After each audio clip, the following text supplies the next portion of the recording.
नमस्कार मित्रों, हम सब ने कई प्रकार की कथाएं सुनी हैं। इनकी पढ़ाई की है, इनकी लिखाई की है एवं इन्हें दूसरों को सुनाया भी है।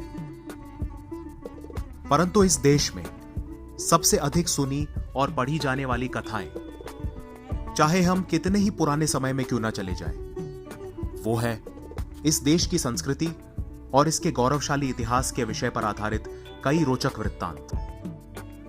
इन्हीं में से एक है हमारे देश का सबसे बड़ा महाकाव्य महाभारत। इस कथा में वर्णित घटनाएं आज से कई वर्ष पूर्व उस समय घटी थी जिसे हम द्वापर युग के नाम से जानते हैं।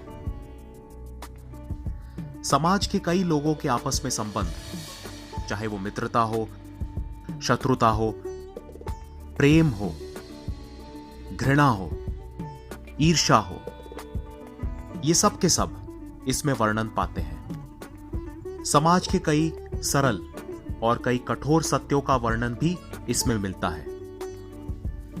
ये पूरा महाकाव्य असंख्य पात्रों से भरा हुआ है, परंतु घूम फिरकर ये एक ही परिवार के लोगों पर केंद्रित होता रहता है।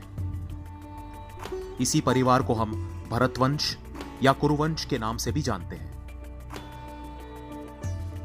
राजा भरत के राज से चलकर द्वापर युग के समापन तक चलने वाले इस महाकाव्य को कई लोग किसी भी धार्मिक कथा के भांति असत्य मानते हैं, तो कई और लोग सत्य। इस संभवतः अनंत वाद विवाद को कई प्रमाणों के साथ अपने गंतव्य तक पहुंचाने में कई इतिहासकार कार्यरत हैं। हमारे चलचित्रों की श्रृंखला में हम आपको सुनाएंगे महाभारत की या उससे जुड़ी हुई वो सारी लघु कथाएं जिन्हें मुख्य कथा के संग बहुत कम सुनाया गया है। इस श्रृंखला में आने वाली पहली कथा होगी शकुंतला की कथा, जिसके पात्र भरत और दुष्यंत भी हैं। धन्यवाद।